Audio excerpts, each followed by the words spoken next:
Cette vidéo, c'est la meilleure vidéo de closing que tu t'apprêtes à voir de toute ta vie. Pourquoi? Parce que je vais t'expliquer la macro du closing. Qu'est-ce que la macro du closing? Ça m'arrive chaque semaine, en fait, j'ai des appels avec des closers qui sont parfois débutants, voire même parfois avancés, parfois des closers qui font de la vente, qui sont dans la vente ou dans le closing pur et dur high ticket comme on fait depuis 2021, 2022, 2023. Et ils ont tous le même problème. C'est qu'ils n'arrivent pas à se détacher de leur script, ils n'arrivent pas à trouver la bonne méthode, entre guillemets, tout ça parce qu'ils n'arrivent pas à comprendre la macro du closing. La macro du closing, qu'est-ce que c'est? C'est tout simplement de quoi est-ce que j'ai besoin pour closer mon prospect et l'aider à prendre une décision dans cet appel. Donc c'est la compréhension de qu'est-ce qui fait qu'un prospect passe à l'action et qu'est-ce qui fait qu'un prospect ne passe pas à l'action. Et donc dans cette vidéo, on va voir ensemble les leviers pour que tu puisses doubler, tripler ton taux de closing et donc également tes commissions. Ma promesse, c'est que le prochain appel que tu vas avoir après avoir vu cette vidéo, tu vas le closer sans aucun problème et tu vas pouvoir enchaîner comme ça pendant plusieurs appels parce que tu auras compris comment closer tes prospects et pourquoi tes prospects passent massivement à l'action.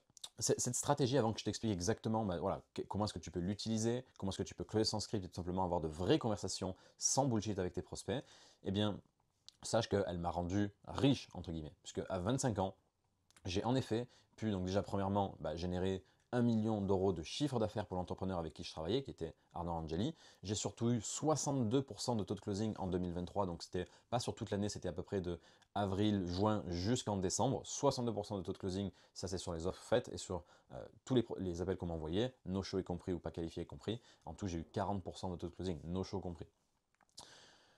Ça m'a également permis de travailler avec de très gros infopreneurs, comme tu viens de le voir, comme Vedank, que tu vois ici, qui est le directeur, le CEO de Digital Brothers, une des plus grosses agences marketing en francophonie. Apprendre la vente sans script, ça m'a également permis de générer des commissions, et donc j'ai pu investir de l'argent dans un appartement sur plan en Amérique latine. Donc c'est pour te montrer à quel point le closing peut changer ta vie à partir du moment où tu sais ce que tu fais. Ça m'a permis aussi tout simplement d'inviter ma copine en business class, pareil à 25 ans. Donc j'ai pu tout simplement payer, c'était 1000 euros le billet par personne juste pour revenir d'Amérique latine. Et j'ai pu également prendre de l'argent et l'investir dans des sociétés en Belgique. Avec mes associés, on a une holding et on achète des parts de sociétés pour devenir plus libre financièrement et pour m'ajouter, si tu veux, une source de revenus et voilà, valoriser des parts d'entreprise. Tout ça, j'ai pu y arriver parce que j'ai généré assez de commissions avec la vente sans script et pour que ça change également ma vie. Évidemment, ce n'est pas qu'une question de mon succès, c'est aussi une question des élèves que j'ai pu accompagner, puisque depuis 2024, j'accompagne massivement des closers déterminés, qui sont déjà closers et qui bloquent, qui n'arrivent pas à générer les commissions qu'ils veulent. On a par exemple eu Wadi, qui était salarié temps plein, qui générait 5000 euros par mois à côté en tant que closer. On a eu Cédric, qui est passé d'ancien comptable à 7 triageur, et puis qui a généré 7000 euros lors de son premier mois en tant que closer, puis 13 000 euros 4 mois après avoir démarré. On a eu Mathieu qui, à 23 ans, a généré 8 000 euros 4 mois après nous avoir rejoint, puis 11 000 euros ensuite en tant que Head of Sales, ou même Jérôme qui, à 55 ans, a atteint 80% de taux de closing en n'ayant aucun script durant ses appels. Voilà, on a accompagné beaucoup de closers et la stratégie a vraiment, vraiment super bien fonctionné. Tout simplement pourquoi? Parce que ce n'est pas une stratégie. C'est tout simplement avoir de vraies conversations avec nos prospects et comprendre pourquoi est-ce qu'ils n'ont pas atteint leurs objectifs. On a même eu Akram, là, à l'heure où je te parle, en août 2025, qui est en train de générer plus de 7000 euros de commission ce mois-ci. Le moment où il m'a envoyé ce message là que tu vois, qui dit qu'il est à 7000 euros de commission, c'était le 20 ou 22 août, donc il lui restait encore 10 jours pour aller chercher les 9, voire même 10 000 euros de commission, sans faire de challenge et sans avoir 3 ou 4 offres. Du coup, on se retrouve maintenant avec ma tablette pour que je t'explique exactement comment tu vas pouvoir, lors de ton prochain appel, implémenter la vente sans script, avoir une vraie discussion en profondeur avec ton prospect et surtout l'aider à massivement passer à l'action et le closer. Comme ça, tu peux doubler, tripler ton taux de closing et tes commissions. Donc ici, je t'ai dessiné une timeline qui représente la durée de ton appel. Ce qui est super important, c'est le mindset et l'état d'esprit avec lequel tu veux démarrer tes appels. En fait, la vente sans script, on a un script. C'est juste qu'il est, entre guillemets, pas aussi restreint que celui que tu peux avoir aujourd'hui. Notre script, il s'appelle comprendre pourquoi notre prospect n'a pas atteint ses objectifs. C'est ça notre script. C'est que notre prospect, il a des objectifs, mais malheureusement, jusqu'à présent, il ne les a pas atteints. Et donc, ça va être ça notre fil rouge. Ça va être de comprendre et d'être assez curieux pour comprendre ce qui fait qu'il est aujourd'hui bloqué, qu'il n'est pas satisfait de sa situation et qu'il n'arrive pas à avancer. Donc la première chose logique qui va se passer durant l'appel pour que tu puisses te rapprocher de cette vérité-là et pour que tu puisses comprendre pourquoi est-ce qu'il n'a pas atteint ses objectifs. Pour que tu puisses enlever en fait ce qui bloque dans sa situation. En fait, c'est un petit peu comme si tu cuisinais sans les bons ingrédients. Ok, ça va être très compliqué, tu ne vas pas y arriver.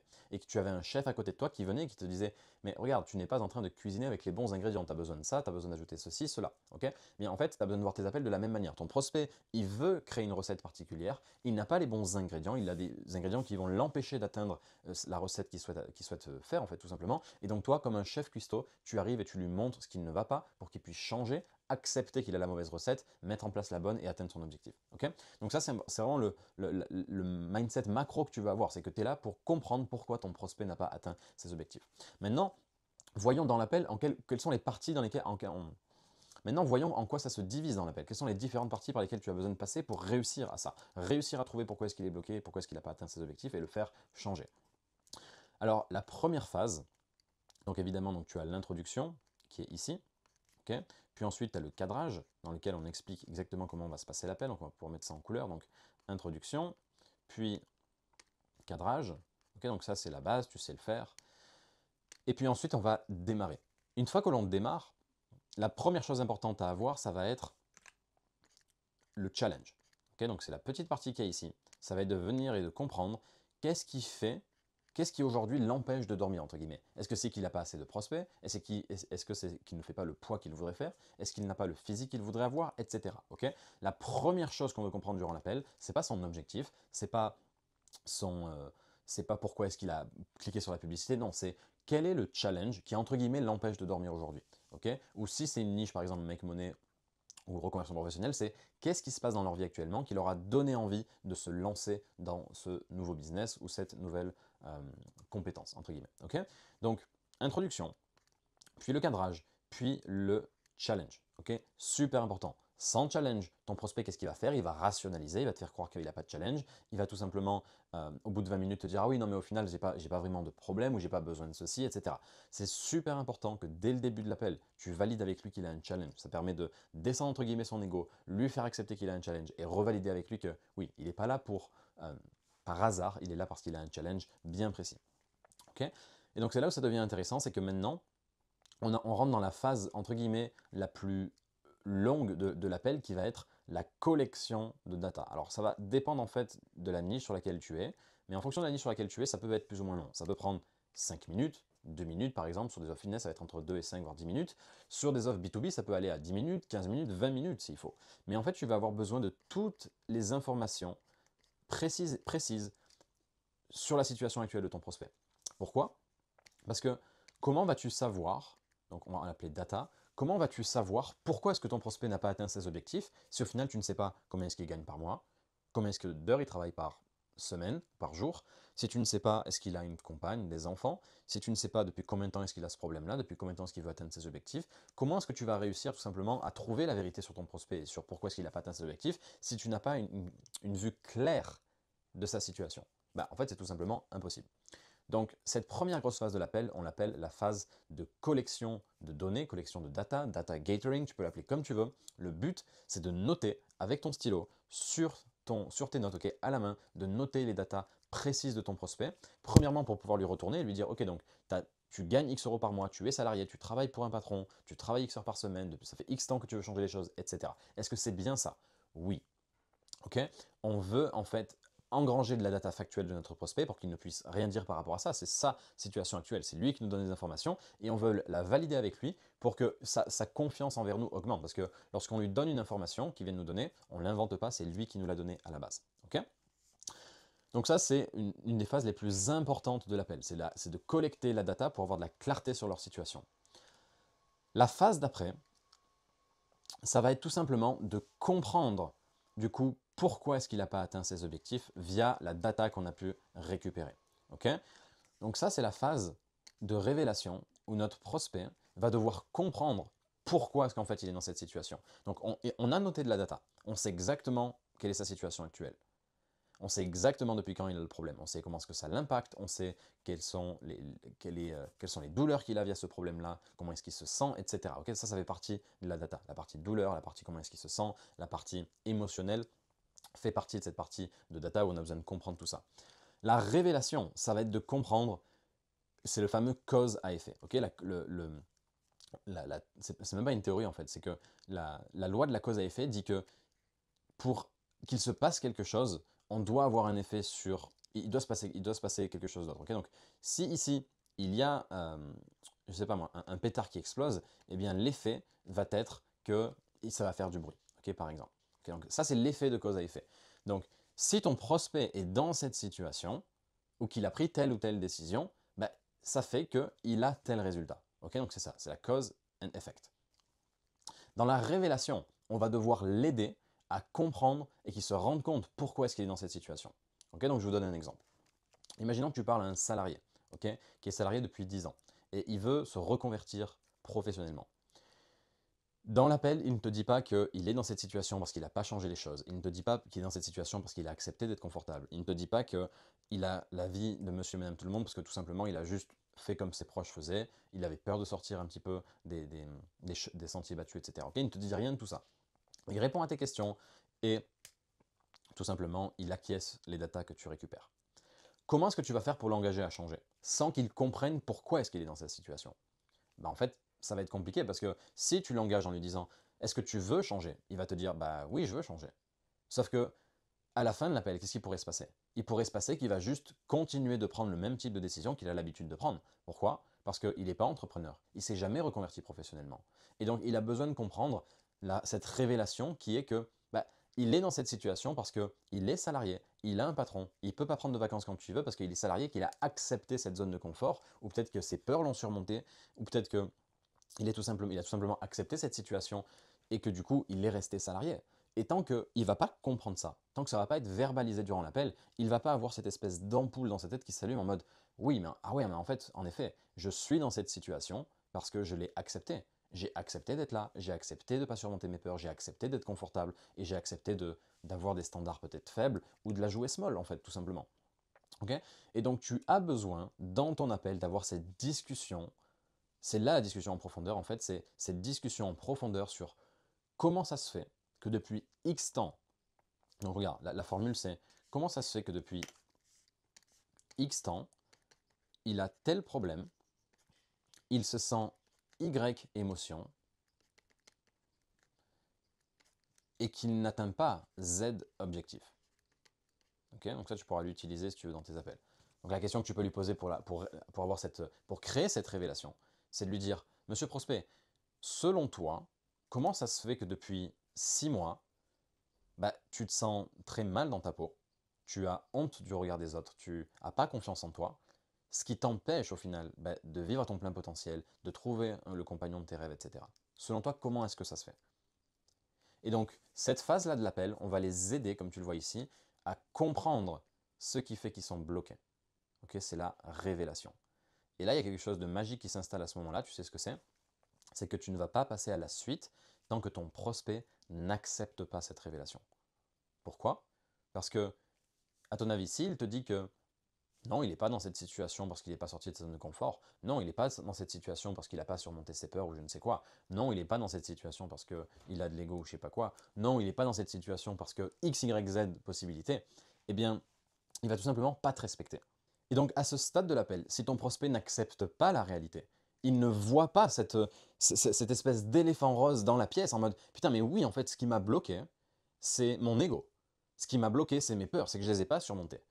Ce qui m'a bloqué, c'est bah, tout simplement que j'étais comme mon entourage, c'est-à-dire j'avais une vie médiocre, moyenne, je me contentais d'être salarié, de ne pas vraiment avoir d'objectif, de ne pas vraiment savoir où j'allais. Mais aujourd'hui, je ne veux plus ça. Tant qu'il n'y a pas cette révélation et cette ampoule qui s'allume dans leur tête, techniquement, il n'y aura pas de vente, il n'y aura pas de clause et tu ne pourras même pas les pitcher. Tu ne vas pas les pitcher. Pourquoi? Parce que c'est ton processus. Ton processus, c'est d'après avoir collecté la data, d'après avoir collecté leur situation actuelle, leurs émotions, tout ce qui fait, tout l'impact que leur situation a dans leur vie, tu ne vas pas aller plus loin ensuite tant que tu n'as pas compris la raison de pourquoi est-ce qu'ils sont encore dans cette situation. Alors, tu vas peut-être me demander, ok Valentin, c'est cool, comment est-ce que je fais avec les prospects qui sont très jeunes et qui ont au final pas de vrai background, ils n'ont pas de vraie douleur actuellement, ils veulent se lancer pour justement éviter certaines choses. Ils sont salariés depuis 6 mois, ils n'ont pas vraiment de grosses douleurs, etc. Bah, en fait, tu peux faire la même chose, mais de manière inversée. C'est-à-dire que Au lieu de récolter leur data actuelle sur comment est-ce qu'ils se sentent, quelle est leur douleur, comment est-ce que ça les impacte, etc., tu vas pouvoir faire l'inverse et leur dire, ok, donc actuellement, tu es salarié, ça fait 1 mois que tu travailles, tu as tel salaire, tel truc, tel ci. Combien de temps est-ce que tu te vois être dans cette situation où tu gagnes X euros par mois, blablabli, blablabla? Bah, pas longtemps. Pourquoi? Parce que blablabla, blablabla. Ok. Comment ça se fait que tu veux pas vivre cette vie-là plus longtemps, en fait? Qu'est-ce qui te dérange? Bah, en fait, c'est tel truc, tel ci, tel ça. Ok. Et là, du coup, on va arriver à la révélation. Selon toi, comment ça se fait que la plupart des gens, donc toi, tu as 22 ans, monsieur prospect avec qui je parle, comment ça se fait que des personnes qui ont 30 ans sont encore dans la même situation dans laquelle tu es aujourd'hui? C'est-à-dire qu'ils avaient tes objectifs, ils avaient tel rêve ou tel oui, objectif, mais à 30 ans, ils les ont toujours pas atteints, ils sont toujours dans ta situation. Comment ça se fait selon toi? Donc là, au lieu de lui dire comment ça se fait que tu es dans cette situation, on va tout simplement ramener une troisième personne dans l'appel en lui disant comment est-ce que ça se fait selon toi que cette personne que tu ne veux pas devenir, ton futur toi, est encore dans sa situation? Et donc là, qu'est-ce qu'il va faire? Il va comprendre la révélation et il va te dire bah, c'est peut-être parce qu'il a été confortable, qu'il n'a pas surmonté ses peurs, etc. Et à ce moment-là, qu'est-ce que tu vas pouvoir lui dire? Ok, est-ce que tu veux être cette personne-là? Non. Pourquoi? Est-ce que tu es prêt à surmonter tes peurs? Oui. Est-ce que tu es sûr? Parce que tu n'es pas obligé. Tu peux aussi vivre une vie normale, average. Donc, vous voyez que ton prospect soit jeune, vieux, qu'il ait de l'expérience ou pas d'expérience, tu peux retourner les choses dans un sens à ce qu'ils comprennent la situation et il ait cette révélation du waouh, en fait, en effet, j'ai que deux possibilités. C'est soit je suis maître de ma vie, soit je domine en fait mon futur et mes décisions, soit en fait c'est la vie qui va dominer ma vie. C'est mes peurs qui vont dominer ma vie. Je ne vais pas vraiment décider de mon futur. Ok? Donc on a besoin d'avoir ça. Bon, là jusqu'à là, on a vu la plus grosse partie en fait. Ok? Je vais te donner un truc qui va encore plus t'aider, c'est qu'en général, la révélation, c'est que ton prospect s'est fait surmonter par ses peurs. Et il a peur et il est bloqué. Son ego l'a empêché d'investir en lui, il pensait qu'il allait y arriver tout seul. Sa zone de confort fait qu'il n'avait pas envie d'essayer autre chose parce qu'il était juste trop confortable avec le salaire qu'il prenait, avec son entourage qui lui disait de ne pas pousser plus, ou il avait des croyances limitantes sur tout ça. Ou bien tout simplement, il a procrastiné ou même il était sceptique. Il était sceptique que ça allait fonctionner, il avait tel doute sur le fait que cette méthode fonctionne ou que telle industrie fonctionne, etc. Ou peut-être que c'est tout simplement qu'il a le mindset du pauvre, il est dans le manque, il a peur, pour lui, investir de l'argent en lui pour atteindre ses objectifs et accélérer son succès, peut-être que pour lui c'était impensable. Et donc ça c'est dans la révélation qu'on va leur révéler le pourquoi est-ce qu'ils n'ont pas atteint leurs objectifs. Tant qu'ils l'ont pas atteint, enfin tant qu'ils n'ont pas compris ça, on ne va pas passer à la suite, ok? Je pense qu'à ce stade tu as compris. Du coup, la suite. Eh bien, en fait, là, le close se fait en général à ce moment-là. Tu sais, je vais te donner une statistique.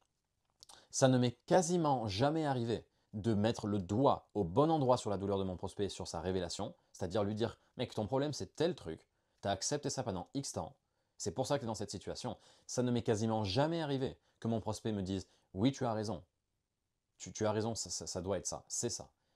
Ça ne m'est quasiment jamais arrivé qu'à la fin de l'appel, le prospect ne passe pas à l'action. Même quand il n'avait pas d'argent, même quand financièrement c'était compliqué. J'ai toujours réussi à avoir un commitment, j'ai toujours réussi à avoir un acompte à la fin pour qu'il s'engage à changer les choses. Pourquoi? Parce que désormais, une lumière s'était allumée dans son cerveau sur la raison de pourquoi est-ce qu'il vit la vie qu'il a actuellement et pourquoi est-ce qu'il n'a pas atteint ses objectifs. Donc c'est d'une puissance inégalable. Okay, encore une fois, c'est pour ça que cette vidéo s'appelle Best Closing Video. C'est parce que c'est la seule vidéo que tu avais besoin d'avoir pour jeter ton script par la fenêtre, arrêter d'être authentique, avoir des conversations complètement bullshit avec tes prospects où tu leur demandes s'ils veulent changer les choses, etc. Non, ils vont changer les choses à partir du moment où ils comprennent pourquoi est-ce qu'ils n'ont pas changé les choses jusqu'à présent. C'est ce qui fait que tu vas pas avoir d'objection ensuite, etc. Donc une fois que la révélation est faite, il y a cet engagement, ok? Il y a l'engagement, la phase d'engagement où il te dit, où tu vas lui demander, ok, maintenant que tu sais que ton problème c'est, eh bien tout simplement de ne pas avoir surmonté tes peurs, de tout simplement avoir accepté une vie average, est-ce que tu souhaites changer les choses ou est-ce que tu souhaites rester comme ça? Donc ça c'est très puissant, c'est là qu'on les engage. Est-ce que tu veux aller à droite, changer les choses ou est-ce que tu veux pas changer les choses? Moi je suis détaché. Toi et moi on a trouvé ton problème, je suis complètement détaché sur maintenant ce que tu veux faire. Maintenant qu'on sait quelle est la vérité sur ta situation, maintenant qu'on sait exactement pourquoi est-ce que tu n'as pas la vie que tu veux, à ce stade tu fais ce que tu veux. Soit tu me dis je veux changer les choses, je veux massivement surmonter les obstacles que j'ai pas surmontés dans le passé, je veux investir en moi, je veux changer les choses parce que j'ai pas eu de mentor, je veux mettre mon ego de côté parce que c'est ça qui m'a empêché d'avancer ou je ne sais quoi. Qu'est-ce que tu veux faire? Ok, donc ça c'est la phase d'engagement. Et la dernière phase avant de pitcher, ça va être la phase, on appelle ça, moi je l'appelle la phase de sortie des abysses, mais en fait c'est une phase durant laquelle on va tout simplement supprimer les dernières petites objections logistiques que tu pourrais avoir. Okay, donc c'est une phase très importante. Pourquoi? Parce qu'elle permet de venir, entre guillemets, verrouiller le fait que oui, notre prospect peut passer à l'action aujourd'hui. Okay, c'est une phase qui va t'empêcher de faire un nouvel appel ou faire des follow-up, etc. C'est une phase très importante sur le fait que ton prospect peut aujourd'hui passer à l'action. Donc cette phase-là, on va l'appeler L par logistique. C'est la phase durant laquelle on va lui demander pourquoi nous? Tu souhaites changer les choses, pourquoi avec nous? Pourquoi pas avec quelqu'un d'autre? Okay, donc il va te dire pourquoi est-ce qu'il veut travailler avec toi. C'est la phase durant laquelle on va lui demander combien est-ce que tu as prévu pour du coup travailler avec nous, investir en toi et avoir des résultats massifs cette fois-ci, maintenant que tu sais que tel problème t'a empêché d'avancer. La troisième chose, ça va être par exemple le temps. Combien est-ce que tu as prévu d'investir en termes de temps chaque semaine? Comme ça, tu peux venir au coaching, tu peux venir visiter des biens avec nous, dater les meufs qu'on va te faire, que tu vas pouvoir dater, ou tout simplement signer les clients qu'on va pouvoir te faire signer. C'est-à-dire combien est-ce que tu as prévu pour pouvoir avancer dans ton business, dans ta vie amoureuse ou dans ta perte de poids, etc. Donc, on va venir verrouiller le temps. On peut également, pourquoi pas, les projeter un minimum. On appelle ça le fameux future pay sur les objectifs. Combien est-ce qu'au final tu veux générer? Maintenant que tu sais ce qui t'a bloqué, combien est-ce que tu aimerais générer?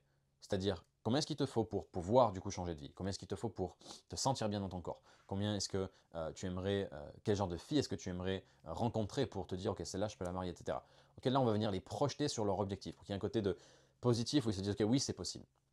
En effet, j'aimerais avoir ça. Pour que dans leur tête, ils se disent, waouh, ça va être fou de pouvoir avoir ça. Okay, c'est quelque chose qui est faisable. Je le fais pas forcément, moi, parce que j'en avais presque pas besoin tellement la révélation en fait est puissante. Mais tu peux faire ça à ce moment-là. C'est intéressant de le faire. Tu peux le faire. C'est pas obligatoire. C'est pas ça. Ça va pas tout changer. Et qu'est-ce qu'il y a d'autre dans cette partie-là logistique? Eh bien, c'est tout en fait. La partie logistique, là, on vient de surmonter là. Ah oui, il y a le partenaire qu'on peut également surmonter, qui est importante. Comment est-ce qu'on surmonte le partenaire? On peut leur dire, qu'est-ce que pense de ta femme du fait que tu sois dans cette situation? Ou par exemple le mari. Qu'est-ce que pense ton mari du fait que tu fasses 120 kilos alors qu'à la base tu en faisais 80? Qu'est-ce qu'il en pense lui? Okay, le but ici d'éliminer le partenaire, c'est d'intégrer le partenaire dans la discussion sur qu'est-ce qu'il pense de cette situation. Est-ce qu'il est avec toi dans le même bateau et qu'il te soutient dans le fait de le faire? Ou bien au contraire, est-ce qu'il ne te soutient pas? Et dans ce cas-là, on doit avoir une conversation à propos de ça. Okay, ça permet d'augmenter les chances que le partenaire soit plus du tout une objection. Okay, et donc la dernière phase, maintenant qu'on a vu les dernières petites choses logistiques, ça va être tout simplement le dernier coup de massue. Okay, celui-là, il est massif. C'est une des questions les plus importantes de l'appel. Et ça va être la suivante. Le dernier coup de massue, ça va être Monsieur Prospect. Donc celle-là, on va l'appeler massue. C'est vraiment la dernière question avant de passer au pitch. Enfin, la dernière question avant de transiter vers le pitch. La dernière question, ça va être, du coup,